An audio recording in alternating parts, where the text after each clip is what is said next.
Πολύ καιρό να βγάλω βίντεο. Έχω βγάλει ένα τώρα με σόζες. Συγγνώμη που σταμάτησε και δεν είπα κάτι. Είπα για αμέσως γιατί δεν πρόλαβα να πω. Έχω μεγάλη κόσμο. Πάμε πιο πάνω και με περσίπλα. Τώρα πάω σπίτι με ένα φίλο μου. Θέλω να πείτε που το πάρει χωρίς χέρια, ρε μάνα. Και μπορώ να πάω και στο ποδήλατο χωρίς χέρια. Μπορώ να σας το αποδείξω. Εδώ λίγο ανηφόρα εδώ. Βλέπετε. Και πάω χωρίς χέρια. Θα σας το δείξω σε ένα part που θα είναι καλή φορά. Και σήμερα δεν σταμάτησα απότομα το βίντεο. Και γι' αυτό το λόγο.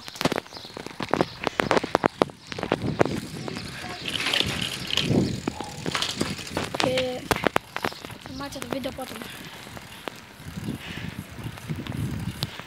Ναι, και γι' αυτό το λόγο. Έχω το φίλο μου την πλάτα. Δεν θέλει να μπει, λέει.